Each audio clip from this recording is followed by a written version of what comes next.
Good evening मेरे प्यारे बच्चों।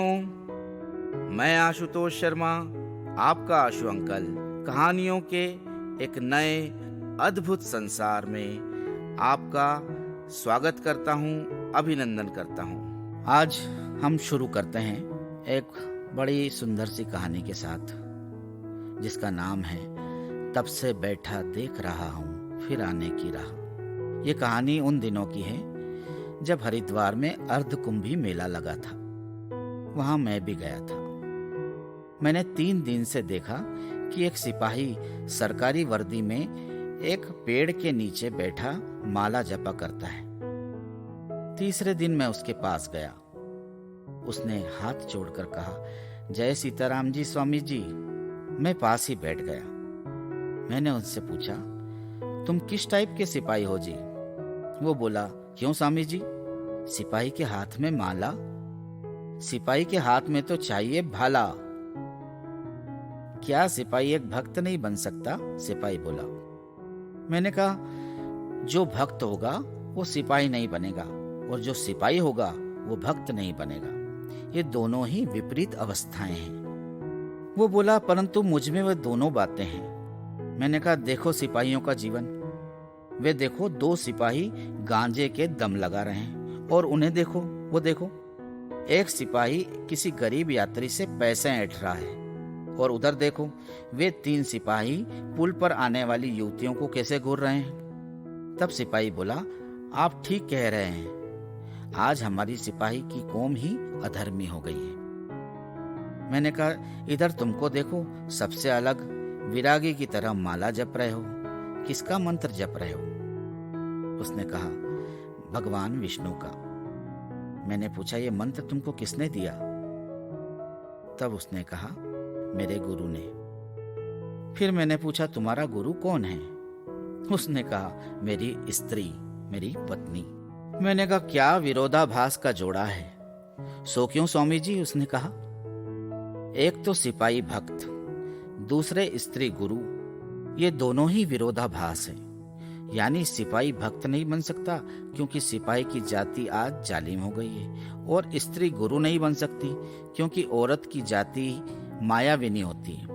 परंतु तुम्हारे पास दोनों ही विरुद्ध बातें उपस्थित है, यही आश्चर्य है। उसने कहा, कभी कभी सिपाही भी भक्त बन जाता है, और कभी कभी स्त्री भी गुरु बन जाती है।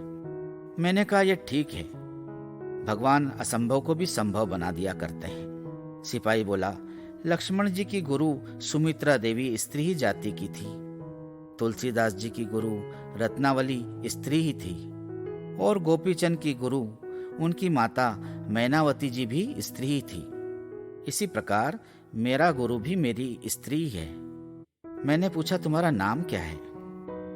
उसने कहा, मुझे लोग ठाकुर जीवन सिंह कहते हैं। कहाँ के रहने वाले हो? वो बोला, जौनपुर। यहाँ कुंभ भर के लिए मेरी ड्यूटी है। मैंने पूछा, अच्छा, तो जीवन सिंह जी, आप अपनी कहानी सुना जाइए। सिपाही जीवन सिंह ने माला रख दी और कहने लगा, आप नहीं मानते तो सुन लीजिए मेरी विचित्र कहानी। मैंने कहा, क्योंकि तुम्हारी कहानी में अवश्य कोई अघट घटना होगी। सिपाही बोला, अघट घटना जरूर है, उसी घटना ने मुझे पागल बना दिया है।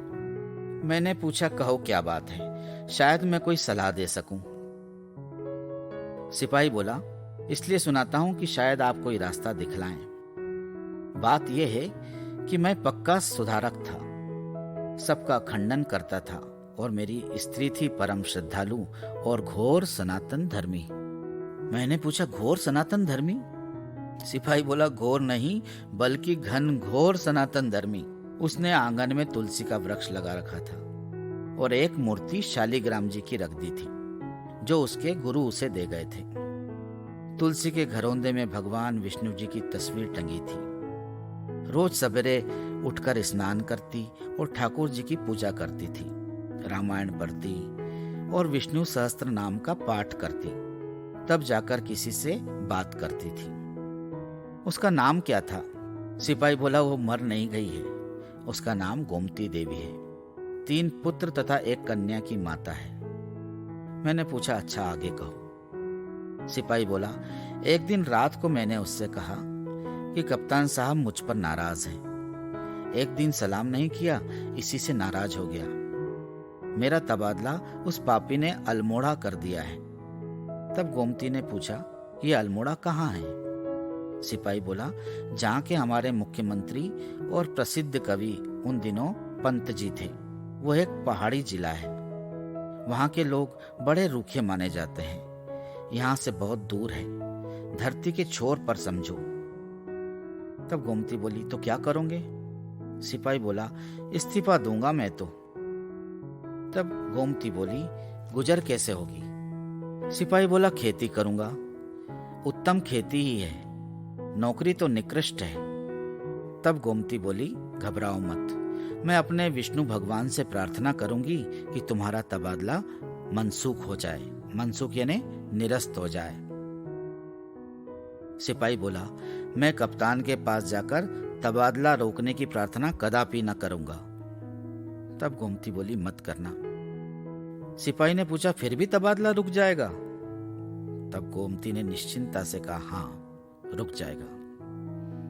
सिपाही बोला, कैसे? गोमती बोली, विष्णु भगवान रोक देंगे। सिपाही बोला, अरे भोली, विष्णु भगवान कोई चीज नहीं। गोमती बोली, वाह वाह, खूब कही। विष्णु को किसने देखा है? असल में विष्णु नामक कोई चीज इस संसार में नहीं है। कोई परमात्मा है भी तो वो निराकार परमात्मा ही है। गोमती ने कहा, वही निराकार है, वही साकार है, वही ब्रह्मा नाम से साकार जगत की रचना करते हैं, वही विष्णु भगवान के रूप से संसार का पालन करते हैं और वही परमेश्वर रुद्र शंकर के साकार द्वारा संहार करते हैं।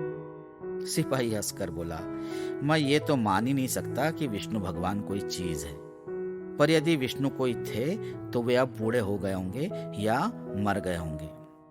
तब गोमती बोली, नहीं नहीं, देवता न तो बूढ़े होते हैं न मरते हैं, फिर भी वे तो देवों के देव हैं, साक्षात ईश्वर हैं। सिपाही बोला, मैं तो तब जानूं कि विष्णु भगवान ही जगत के पालक हैं कि तब मेरा तबादला रुक जाए और मुझे कप्तान के सामने गिड़गिड़ाना न पड़े।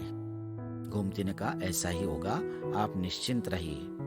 सिपाही बोला, यदि ऐसा हुआ तो मैं अपनी सुधार की को भाड़ में झोंक दूंगा और तुम्हारे सनातन धर्म में आ जाऊंगा। इतना ही नहीं, तुमको गुरु भी मानूंगा।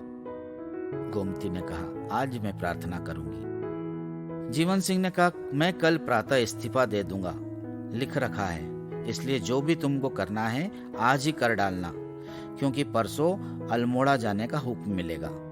पेशकार साहब ने पक्की खबर दी है। हुक्म तबादला लिखा जा चुका है, साहब के ऑर्डर पर दस्तखत भी हो गए हैं। परसों मुझे दे दिया जाएगा। गोमती ने कहा, आप निश्चिंत होकर पहरे पर जाइए। मैंने पूछा, क्यों सिपाही सी? कप्तान साहब किस जाति का था? सिपाही बोला, अंग्रेज बच्चा था मिस्टर यार्क साहब, कड़े मिजाज का अफसर था। सुपरिटेंडेंट पुलिस को भी कप्तान कहते हैं हम लोग। मैंने कहा, अच्छा, फिर क्या हुआ? सिपाही बोला, मैं कलेक्टरी पर पहरा देने जा रहा था। आधी रात का समय था। आधी रात से प्रातः तक मेरी ड्यूटी थी। जब कचहरी के पास पहुंचा तो मुझे एक पंडित जी मिले। मेरे कुल पुरोहित पंडित दूलीचंद को पहचान कर मैं खड़ा हो गया। सनातन धर्मी न होने के कारण मैं तो उनका अपना पुरोहित नहीं मानता था, परंतु गोमती मानती थी और वो उनको बहुधा बुलाकर व्रतों की व्यवस्था किया करती थी। मुझसे उन्होंने कहा, मुझे तुम्हारे तबादले का हाल मालूम है। कल सुबह इस्तीफा मत पेश करना। कल दोपहर तक तुम्हें तबादली निरस्ती का हुक्म मिल जाएगा। इतना कहकर वे चले गए। मैंने उनकी बातों पर कोई ध्यान न दिया, क्योंकि ज्योतिष पर मुझे विश्वास नहीं था और वे एक ज्योतिषी थे। मैंने पूछा, फिर सुबह इस्तीफा पेश किया? सिपाही बोला, मैंने इतनी बातें निश्चय कर ली कि इस्तीफा सुबह नहीं, कल शाम को दाखिल करूंगा। अपनी स्त्री तथा पंडित जी की बात की जांच भी तो करनी थी। मैंने कहा, आगे कहो। सिपाही बोला, जब मैं पहरा देकर सुबह घर गया तब अपनी स्त्री से ज्योतिष वाली बात कही। वो बोली कि उसने भी प्रार्थना की थी। इसके बाद बड़े लड़के को भेजकर पंडित दुलीचंद जी ज्योतिषी को मेरी स्त्री ने घर पे बुलाया और वे आए। गोमती ने उनको सादर बिठाया और पूछा, कल आधी रात को आपने ठाकुर साहब से क्या कहा था? पंडित जी ने कहा, कुछ नहीं। तब सिपाही बोला, आप कल आधी रात को कचहरी के पास मुझे मिले थे या नहीं? पंडित जी बोले, जी नहीं। तब सिपाही बोला, तब वो कौन था? पंडित जी बोले, मुझे नहीं पता। सिपाही ने कहा, कल आधी रात आप कहीं गए थे? पंडित जी ने कहा, कल रात को मैंने घर से बाहर डग भी नहीं मारी। डग यानी कदम भी बाहर नहीं निकाला। सिपाही बोला, ये मैं मान ही नहीं सकता। सिपाही हूं, मुझे कोई चकमा नहीं दे सकता। पंडित जी बोले, मेरे पास सबूत भी है। सिपाही बोला, कैसा सबूत? पंडित जी ने कहा, मेरे घर के पास पंडित शिवशंकर दयालु जी वैद्य रहते हैं। सिपाही बोला, हाँ मैं उनको जानता हूँ, कई बार दवा भी लाया हूँ। पंडित जी ने कहा, उनको बुलवा लीजिए, वही मेरे गवाह हैं। लड़के को भेजकर सिपाही ने वैद्य जी को बुलवाया और वे आए। वैद्य जी से कहा, क्यों वैद्य जी, मेरी एक बात का जवाब आप सच सच देंगे? तब वैद्य जी ने कहा, देखो, भय या लोभ से लोग झूठ बोलते हैं। मुझे आपसे न तो भय है न लोभ। जीवन सिंह ने कहा, आपको अपने पुत्र की शपथ है, सच जवाब देना। वैद्य जी ने कहा, शपथ न भी देते तो भी सच ही बोलता, कहो क्या बात है? सिपाही बोला, कल रात को ज्योतिषी जी कहीं बाहर गए थे? वैद्य जी ने कहा, कल शाम को मैंने भांग बनाई थी, इनको जरा ज्यादा पिला दी थी। ये रात भर बेहोश पड़े रहे। इनकी स्त्री घबरा गई थी और आधी रात को मुझे नाड़ी देखने के लिए घर पे बुलाया था। मैंने एक दवा देकर इनकी उल्टी कराई थी। मैं शपथ से कहता हूं कि ये सुबह तक कहीं नहीं गए। सिपाही बोला, बस धन्यवाद, अब आप दोनों साहब जा सकते हैं। वे दोनों चले गए। दोपहरी को पेशकार साहब ने मुझसे कहा कि तुम्हारे तबादले का हुक्म मनसूख कर दिया गया, तुम जौनपुर में ही रहोगे। जब मैंने कारण पूछा तो उन्होंने जवाब दिया कि साहबों के मन की बात है, मैं क्या जानूं। सिपाही बोला, अब आप भी बताइए स्वामी जी, ज्योतिषी के रूप में वो कौन था? मैंने कहा, वे भगवान विष्णु ही थे। सिपाही बोला, वे क्यों आए थे? मैंने कहा, तुमने ही कहा था ना विष्णु जी मर गए, सो वे हाजिरी देने आए थे कि मैं अभी मरा नहीं हूँ। सिपाही ने कहा, लेकिन मैं तो मर गया, उसी समय से मैं पागल हो गया हूँ।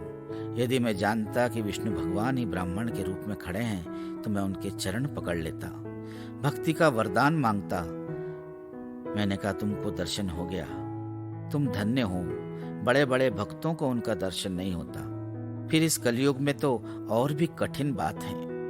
सिपाही बोला, मेरी स्त्री ने हरि शरणम वाला मंत्र मुझे दिया, उसी मंत्र की माला जपा करता हूँ और तब से बैठा देख रहा हूँ, फिर आने की राह, फिर आने की राह। क्यों स्वामी जी, अब क्या फिर दर्शन नहीं होंगे? सिपाही ने पूछा। मैंने कहा, मैं क्या जानूं साहबों के मन की बात। यदि वे प्रसन्न हो जाएं तो प्रतिदिन दर्शन दे सकते हैं, और प्रसन्न न हो तो 7 जन्म भी न मिले। तब सिपाही बोला, मैं प्रयत्न ही तो कर रहा हूँ कि एक बार फिर मिले। मैंने कहा, किए जाओ प्रयत्न मेरे प्यारे, प्रयत्न ही मनुष्य जीवन का सबसे बड़ा फल है। सिपाही बोला, यही मेरे जीवन की एक अघट घटना है। मैंने कहा, खूब है भैया, तुम सचमुच एक अजीब सिपाही हो। तो मेरे प्यारे बच्चों, ये थी आज की हमारी कहानी। ये कहानी आपको कैसी लगी और इस कहानी से आपको क्या शिक्षा मिलती है, इसके बारे में हमें व्हाट्सएप नंबर 8305111010, मैं रिपीट करता हूँ 8305111010 पर जरूर बताएं। इसे शेयर करें और हमारे चैनल को सब्सक्राइब करें। सही उत्तर भेजने वालों के नाम कंप्यूटर द्वारा रेंडमली सिलेक्ट किए जाएंगे और उन्हें मिलेगा एक सरप्राइज गिफ्ट। तो आज की कहानी में बस इतना ही। आपसे विदा लेता हूँ, आपका आशु अंकल। धन्यवाद। जय हिंद। शुभ रात्रि।